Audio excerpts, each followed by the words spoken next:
सईदा आयशा के भाई थे एक मोहम्मद इब्ने अबी बकर, उनको हजरत मुआविया रज़ियल्लाहु ताला अन्हु ने कत्ल करवाया था। तो इनको हजरत अली ने अपने दौर में मिस्र का गवर्नर लगाया था, अपने दौरे खिलाफत में। कैस बिन साद से हुकूमत नहीं संभाली जा रही थी, पीछे से मालिक एशर को भेजा, उसको जहर दे के मरवा दिया गया दुश्मनों की तरफ से।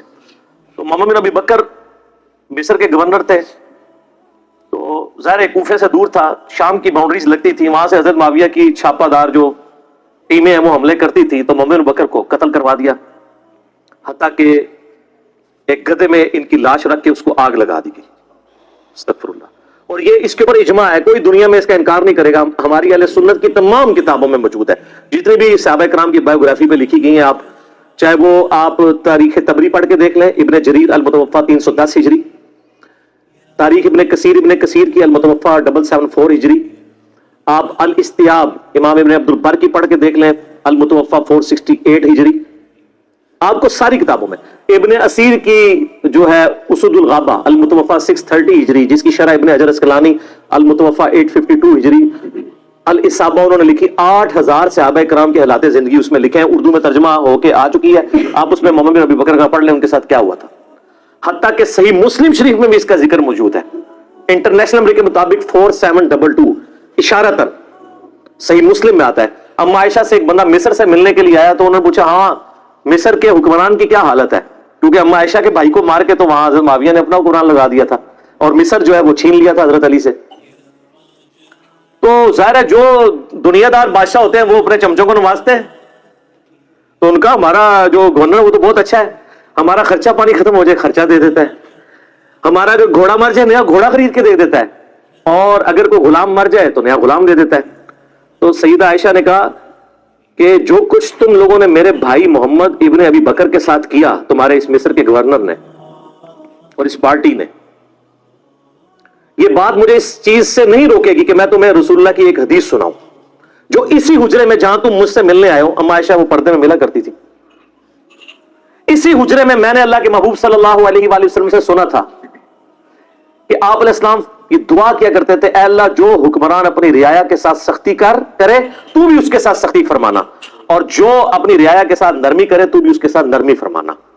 और जो कुछ तुम लोगों ने मेरे भाई के साथ किया, यानी वो ये कहना चाह रही थी कि अल्लाह ताला ही इसका फिर बदला हमें लेके देगा, जो कुछ तुम लोगों ने मेरे भाई के साथ मोहम्मद इब्ने अबी बकर के साथ किया रज़ियल्लाहु ताला अन्हुमा व अलैहिमुस्सलाम। तो सईदा आयशा इस वजह से हजरत मुआविया से नाराज थी। ये तो एक भाई का आपने सुना। एक दूसरा भाई था, वो था अब्दुर्रहमान बिन अबी बकर, और वो ऐसा भाई था कि उसकी मां और सईदा आयशा की मां भी सेम थी। इधर तो बाप सेम था, मां अलग थी। अब्दुर्रहमान बिन अबी बकर हमारे सब कॉन्टिनेंट के एतबार से सगा भाई था। वैसे तो सगा भाई होता है जब बाप एक हो जाए मां डिफरेंट भी हो। तो उसके बारे में आप सही बुखारी उठा के देख लें, 4827 नंबर हदीस है इंटरनेशनल नंबर के मुताबिक।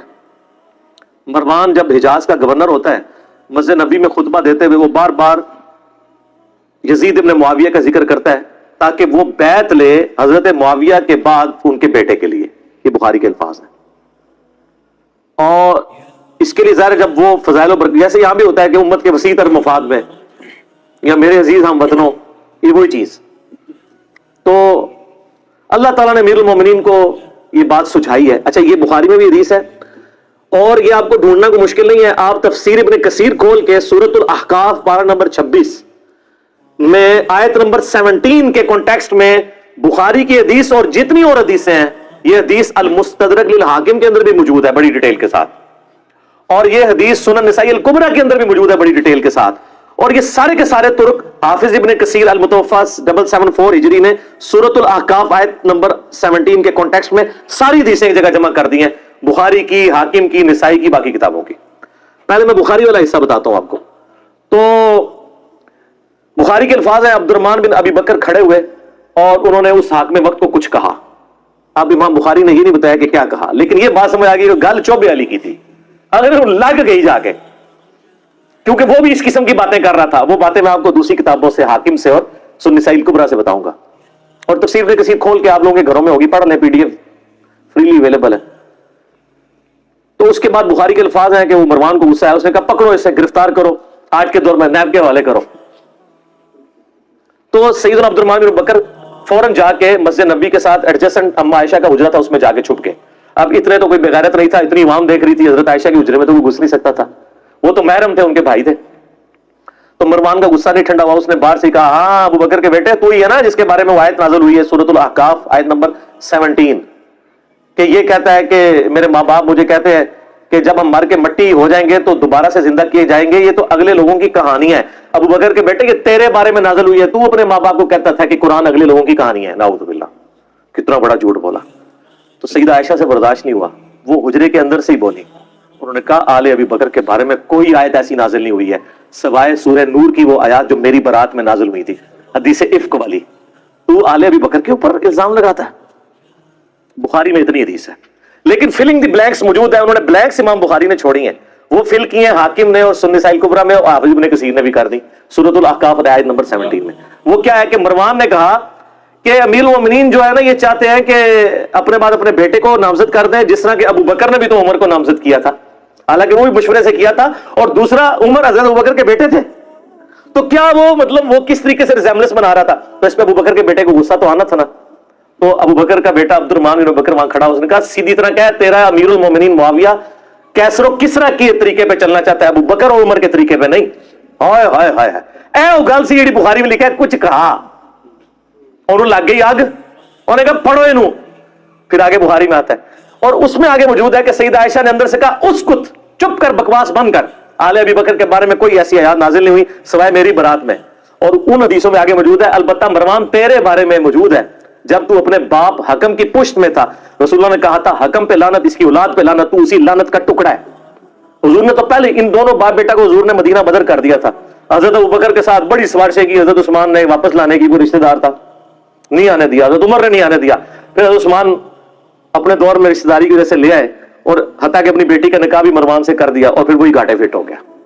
तो उसी की वजह से मुसलमान रहा, फिर हजरत उस्मान के खिलाफ होगी, एक तल्ख हकीकत है। यूट्यूब पे मेरा क्लिप देख लें, हजरत उस्मान की शहादत के असली असबाब, जाली असबाब नहीं जी, अब्दुल्ला बिन सबा था, 40,000 सहाबा उसके पीछे लग गए, यानी हुजूर के तरबियत याफ्ता सहाबा 40,000, एक इब्न सबा ने उनकी मत मार दी, बिल्कुल झूठ है। मैंने बुखारी मुस्लिम से अपने पंफलेट में, जिसका तारुफ मैं एंड पे करवाऊंगा, ये सारा कुछ खोल दिया ट्रुथ।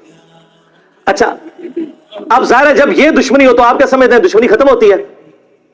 सारी अहले सुन्नत की तारीखी किताबें जिनका मैंने हवाला दिया, इसमें मिलता है कि अब्दुर्रहमान बिन अबू बकर फिर जाके छुप गए, कुछ अरसे बाद किसी गार से उनकी लाश मिली, और लाश लाके फिर मक्के में लाके दफनाया गया उनको कब्र पे, कब्र के अंदर। अब जाहिर है कि ये गार में एक बंदा छुपा हुआ, वहां से लाश मिले, तो नामालूम अफराद, चंद नामालूम अफराद ने, और वो नामालूम अफराद कौन से हो सकते हैं? जाहिर है जो इस सिस्टम के बेनिफिशियरी थे। हम नाम नहीं किसी का लेते, जहां नाम था मैंने नाम लेके कहा, जहां नाम नहीं है सिर्फ नामालूम अफराद है, वो आपको खुद पता चल रहा है कौन नामालूम अफराद है। हत्ता कि जामिया तिरमिज़ी में मौजूद है 1055 नंबर हदीस, इंटरनेशनल नंबर के मुताबिक, अम्मा आयशा अब्दुर्रहमान बिन अबी बकर की कब्र पे आई, रोई, वहां पे आके अशार पढ़े, वो बड़े दर्दनाक अरबी के अशार हैं कि एक जमाना था मेरे भाई, हम इकट्ठे घर में रहते थे, हमने कभी सोचा भी नहीं था हम एक दूसरे से कभी जुदा भी होंगे, और आज ये हालत है कि हमें ये याद भी नहीं कि हम दोनों इकट्ठे थे, और अगर मैं तेरी मौत के वक्त तेरे पास मौजूद होती और साथ ये कफन दफन वाला मामला करती, तो मैं तेरी कब्र पे भी ना आती, चूंकि तू मेरी गैर मौजूदगी में फौत हुआ, इसलिए मैं तेरी कब्र पे आई।